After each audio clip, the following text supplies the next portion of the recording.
great basketball program. Oh, yeah. The Jaguars beat the Seahawks 30-24. We'll get to the ugly ending in a minute.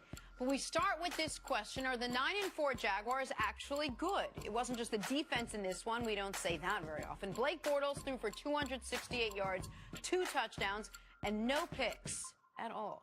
A.J. Bouye spoke after the game, and let's just say that Jalen Ramsey isn't the only Jags corner with a chip on his shoulder. We've been talking about that since we played Pittsburgh. We don't get respect. You know, they say Roethlisberger was retiring, Flacco didn't have it. Usually a lot of stuff like that, and then we just went up against a player who all week they said was an MVP candidate, so I just can't wait to see what they say about that. All right, Nick, how far can this Jaguars defense actually carry them? Well, I mean, if history's our guide, theoretically they can get to the Super Bowl. In the last 5 years, here are the 3 best defenses I've seen. The 2013 Seattle Seahawks, they went to and won the Super Bowl. The 2015 Denver Broncos, they went to and won the Super Bowl. And the 2017 Jacksonville Jaguars. I don't think it's hyperbole to put them in that category. I think they do everything well. And they dominated this football game until the fourth quarter when Seattle had some more Russell Wilson magic in the fourth quarter. You can't throw on them. They are increasingly difficult to run on, and they get after the quarterback, forcing turnovers and sacking the quarterback as good as any team I've seen in recent years. I don't think they're going to have the run the Seahawks and the Broncos did, which is getting to and winning the Super Bowl. But when Blake Bortles doesn't turn the ball over, they're undefeated. And Leonard Fournette's playing well. I mean, this is, when we talk about that second tier of contenders, league-wide, behind the very best teams, the Jags, to me, are near the top of that second tier. There's a couple of things missing from your outlook for Jacksonville. Can their defense carry them?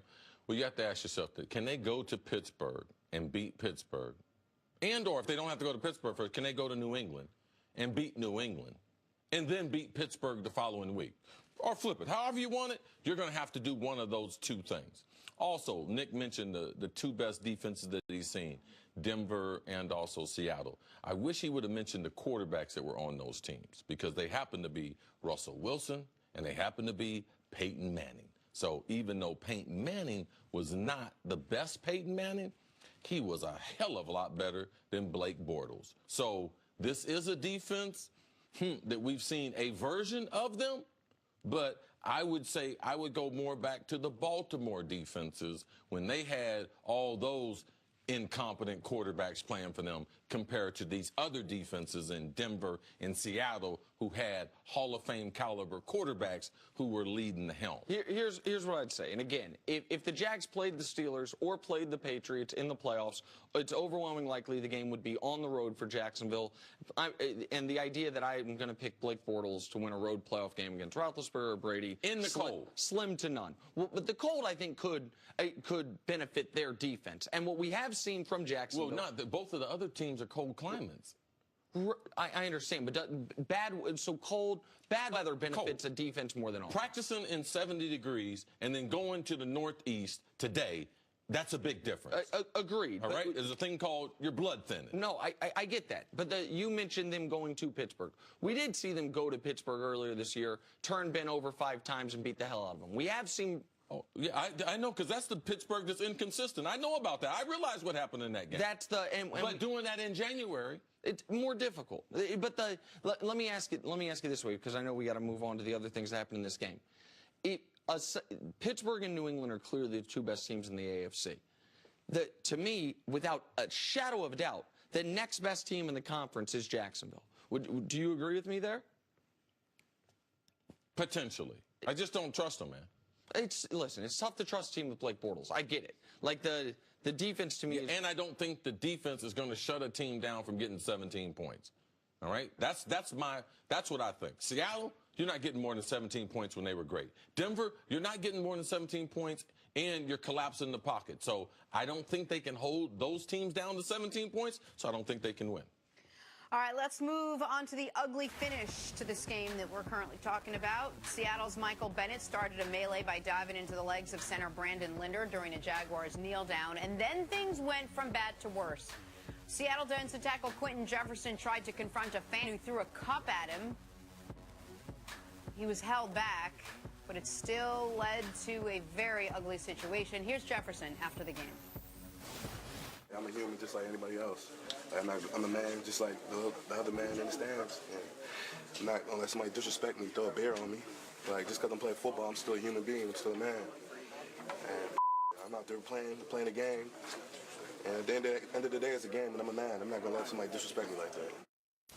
All right, Cece, what was your reaction to everything that went down at the end of this one? I thought he was stupid for stopping.